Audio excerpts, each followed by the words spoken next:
documenting software architecture. In that we discussed about uses of architectural documentation, means importance of documentation, and also we discussed about their examples along with, and we discussed about views. Okay, now we are also discussed about choosing the relevant views, documenting your views, documenting information that applies to more than one view. We discussed choosing relevant views, and according to their three types of modules: module view, components, and connectors view, and allocation view. And also we discussed about documenting a view, how to documenting a view by with the help of steps. Those are primary presentation, element catalog details, context diagram, variability guide, architecture background, glossary of terms, other information along with the diagram. Now we are going to discuss in this class documenting behavior and how the architecture is going to behavior. Not only information, okay now, not only information. It's discussing about documenting about behavior. Okay, now that is the main important. Views present structural information about the system. According to views, documenting views, what we discussed, the views defines the structure or structure of the system. Okay, maybe it considered as a system is nothing but entire the structure. A view we can saw is an entire structure, or otherwise a system have its own different other views. Okay, according to our point of view, we can gather the information about from this particular views. However, structural information is not sufficient to allow reasoning, but some system properties. Not only the information is not sufficient to reasoning about the system properties. Okay, we want to discuss about the properties of a system. Information is not only sufficient. We will talk about along with its behavior of a particular system. That is the main meaning of it.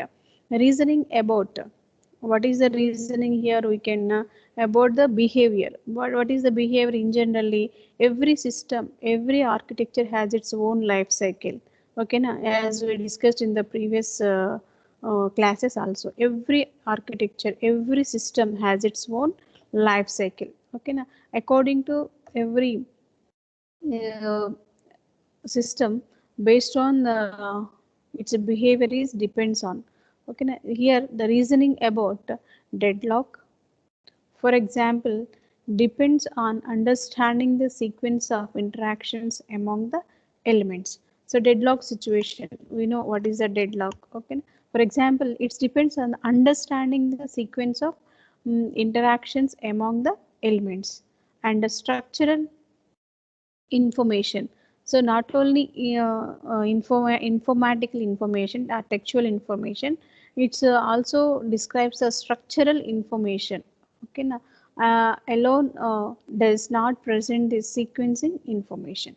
So the behavior it will reasoning mainly. Okay, now it's when it's a deadlock situation, when it depends on the understanding the sequence of interactions among the elements and structural information. So different types of reasonings are there. Based on this behavior, uh, we need to documenting a system. So and also behavior descriptions add information that reveals the order of interactions among the elements. So that is the main thing. Not only information, not only behavior. So according to it, it describes the information that reveals the ordering, that reveals the ordering based on interactions among the elements. So how the elements are arranged properly, but which type of data they are transforming, they are sending from one element to another element is not a matter here. First, it's the arrangementing of elements. The ordering of the elements is very important according to interfacing among those elements. So that the behavior says. And opportunities for concurrency, any concurrency will be there occurred here, any chance for concurrency is, any opportunity is available for concurrency. This is also it can be observed. And time dependencies of interactions. So how when they when they are going to interact, in which element is going to interact with another element, in which time, the time dependency is also very important. So the according to these all considerations, the behavior is very important at the specific time or after a period of time. That is mean in a specific time or after a some period of time, these dependencies of interactions will be occurred. This is the main thing that will be also possible with behavior, considered as a behavior of a particular system. And behavior can be documented either about the elements or about the assemble of the elements working in consent. Okay, now the behavior can be documented not only about a particular element or about the assembly of the elements working consent. So assemble means gather చేయడము, arrange చేయడము. That is about the first point extension here. So not only it's not concentrate on the documenting there about an element, okay, and or about the assemble of an elements working in consent. According to the work condition, how to assemble the elements is a very important concern here. And exactly what to model will depend on the type of system being designed. For example, if it is a real-time embedded system, you will need to say lot about timing properties and the time of events. Suppose we want to discuss about the real-time embedded systems. Real-time embedded systems. Okay, now, you will need to say lot about. We are discussing in this time a lot about timing properties and time of events. So based on we can discuss about in the according to real time operating system, mainly we can discussing about timing properties and also time of events. So according to events, the time also we can describe. Okay, na? And can come to the banking system, the sequence of events. Here also the sequence of events mainly. So for example, automatic transactions and rollback procedures.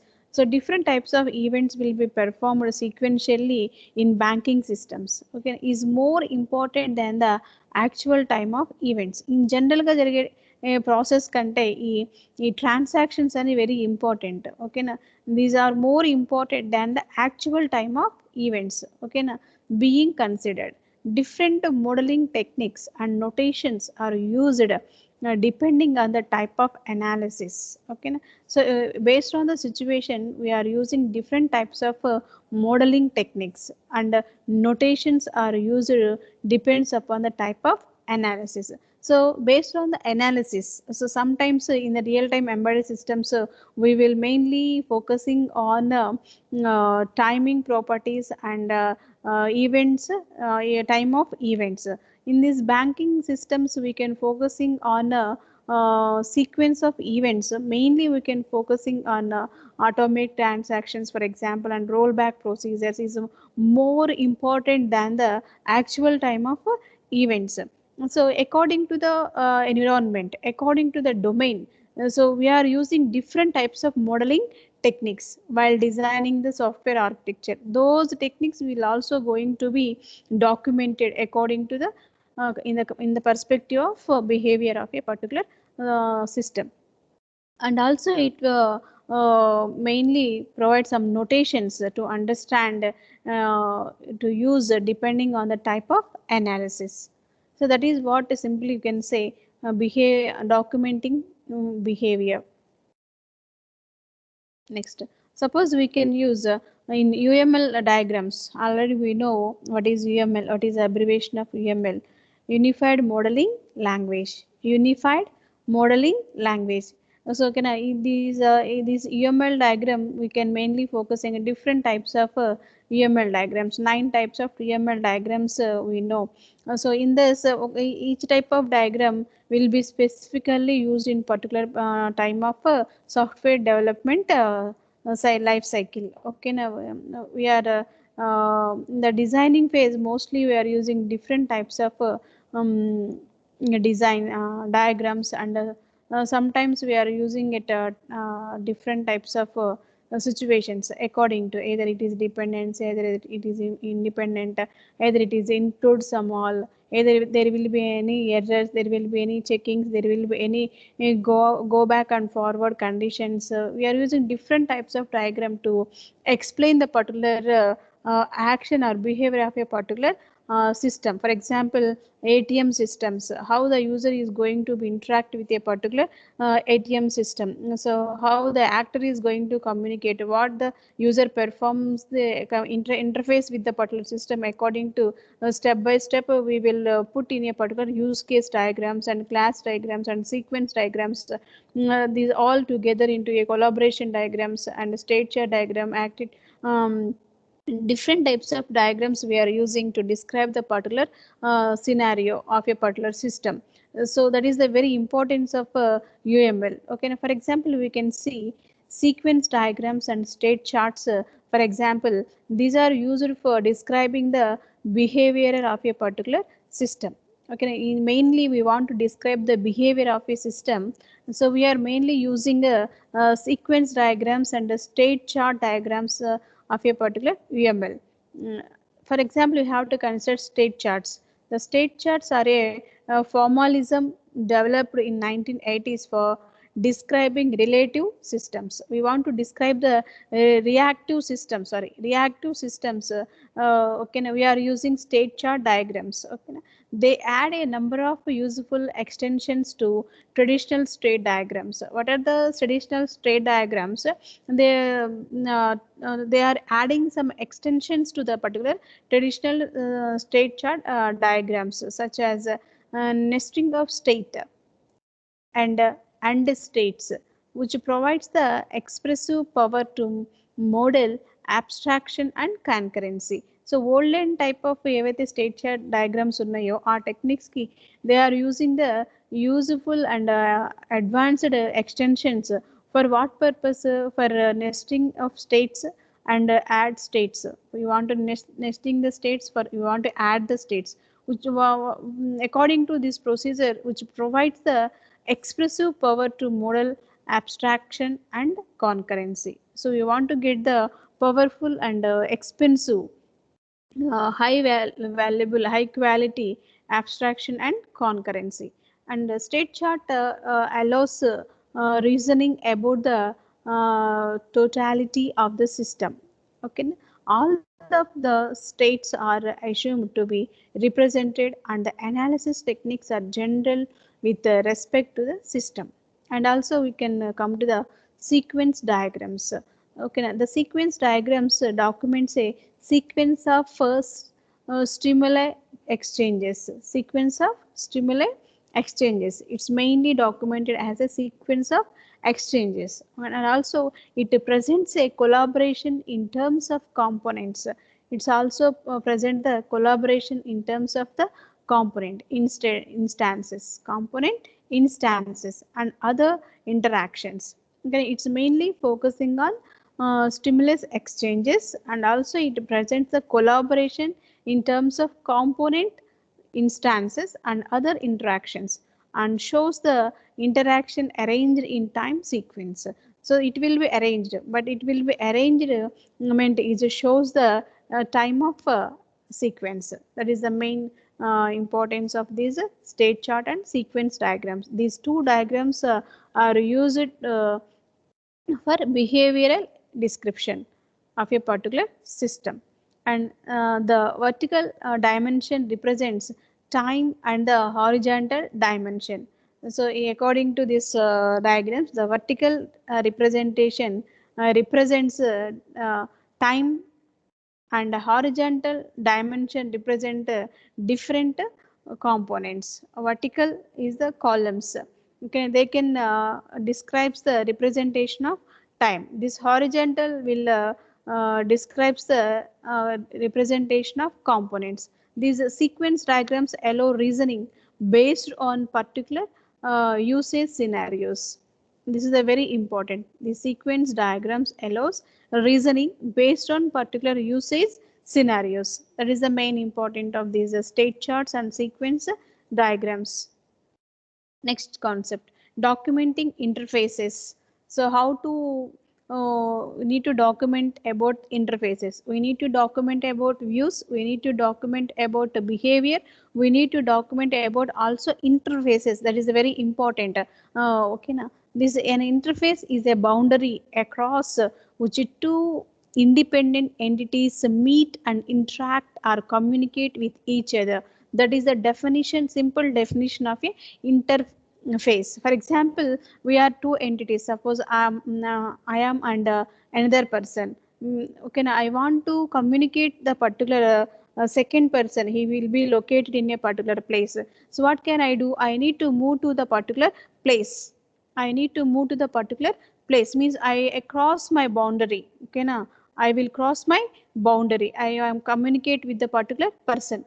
That is the interface. I need to communicate with him and through while talking, whatever it may be, through communication. That is by using different types of language, which particular languages. That is the interface. That's the meaning of interface. An interface is a boundary across which two independent entities. Two independent entities meet and interact or communicate with each other is called interface.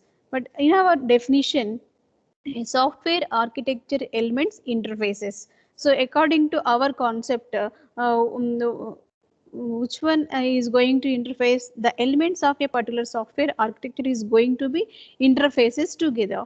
The carries of the properties extremely visible to other elements, and also it will carries the properties from one component to another component. Through this it will visible the particular elements, extremely it will visible the particular elements or architectural. Since you cannot perform analysis or system building without them. Okay, we can't perform any analysis or system building without them. Without interface and without carrying properties, we can't design any system, we can't build any system, we can't perform any analysis to go forward. What will be happens, how they are going to interface, so what which type of output we will get. Without knowing that, no result will be happen occurs in a particular building of a particular system or developing of a particular architecture. That is a very important. We can't perform any type of analysis to go forward to predict the future. Okay, now that is the main thing. And also the documenting interface is an important part of documenting architecture. We are documenting the interface is mainly plays the main role to documenting the architecture. That is very important. How the user is going to communicate with the system, how the user is going to communicate with a particular architecture. That is very important. It gives the it results to the particular users or particular vendors are also. Okay, now that is the main thing. That's why we can say the documenting interfaces is an important part of documenting architecture. And also documenting an interface consists of naming and identifying it, and documenting its syntactic and semantic information is the main thing. We want to documenting an interface, it consists of what, naming and identifying it with a particular IDs, and documenting it syntactic and semantic information. Okay, now that is the main thing. And also the first two parts constitute an interface. Signature means naming and identifying, that consisting of signature, that is a digital signature.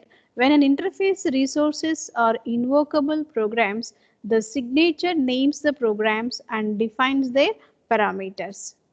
And parameters are identified by their order. As already we know, every user has their own order, like those are called parameters. Okay, na? The are attributes. arguments, whatever it may be. Parameters are identified by their order and data type, and sometimes whether or not their value is changed by the program. And a signature is the information that will would find about the program. For instance, in the elements, in an element C or C++, we are taking help for header files, or in Java we are using Java interfaces. So to get these particular parameters according to define according to in the order way. Okay, now that is the main use of documenting an interface. And signatures are useful but are only part of the story. Signature matching will guarantee that a system will compile or the link successfully. That is the main use of this type of signatures. And however, it guarantees nothing about whether the system will operate successfully, which is after all the ultimate goal. That is the main reason the system is working operating successfully or not. We need to give the guarantee about it, which is after all the ultimate goals.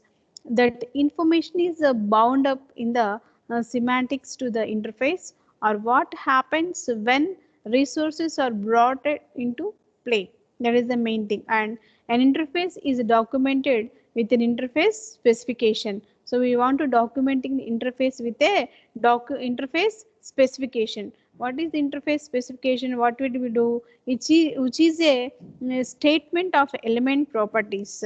The architect chooses to make known. Okay, na? That is the main thing. And the architect should expose only what is needed to interact with the interface.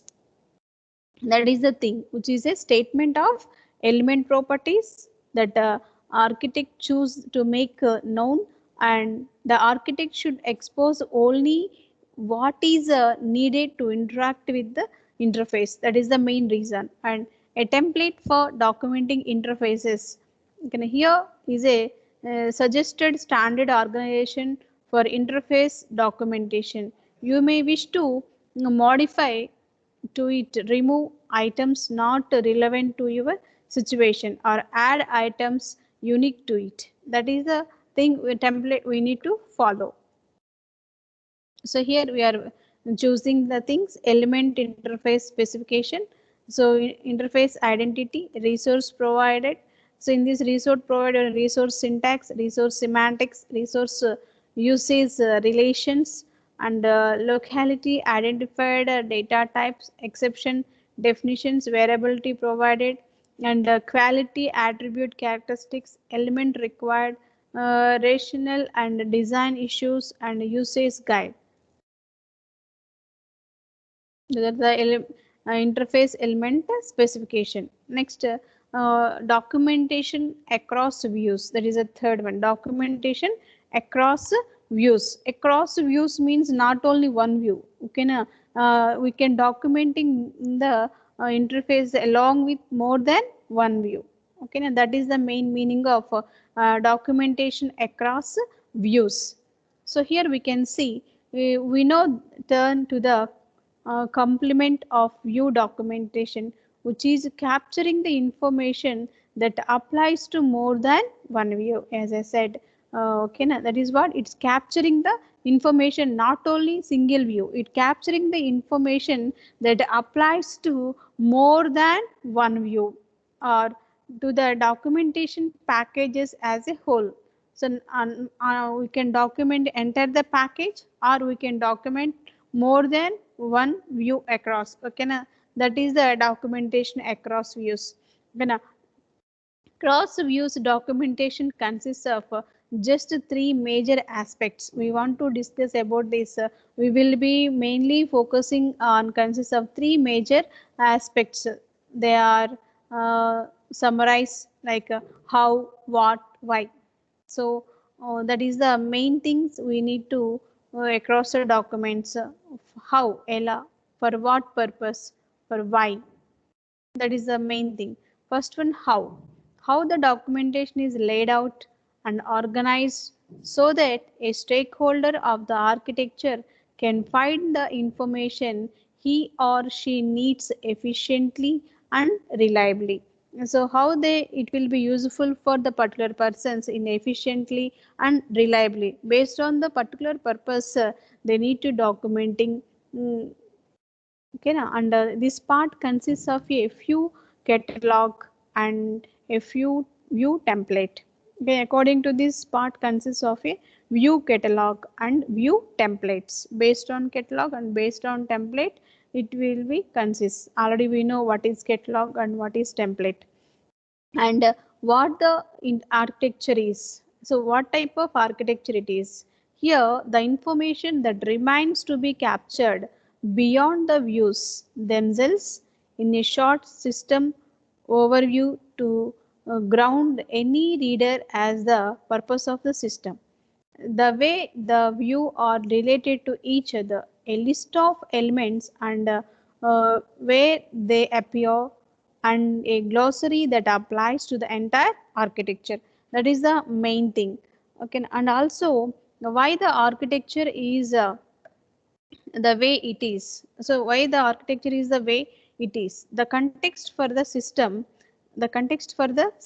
and external constraints that have been imposed to shape the architecture in certain ways. That is why why we are using this, why the architecture is the way it is.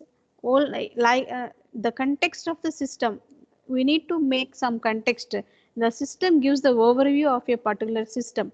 Okay, na process, that is the main thing why the architecture is the way ఇలానే ఎందుకు ఉండాలి అనేది. The external constraints that have been imposed to shape the architecture in certain ways. Okay, not only internal, some external constraints also they can give the shape of the particular system in certain ways, and the rational for across large scale decisions, for take the large scale decisions.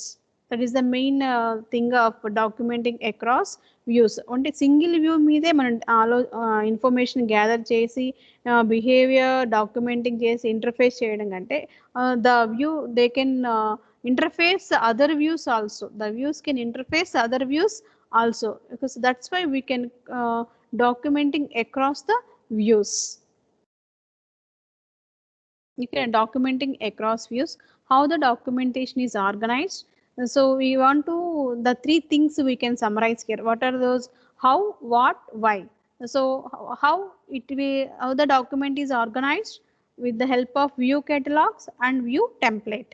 And what the architecture is? System overview. The architecture shows what it gives a system overview and mapping between the views. That is the entire the system mapping between the views and list of elements and where they appear. So we can give the list of elements and how they are appear, and project glossary, and what the architecture is the way it is. It is rational.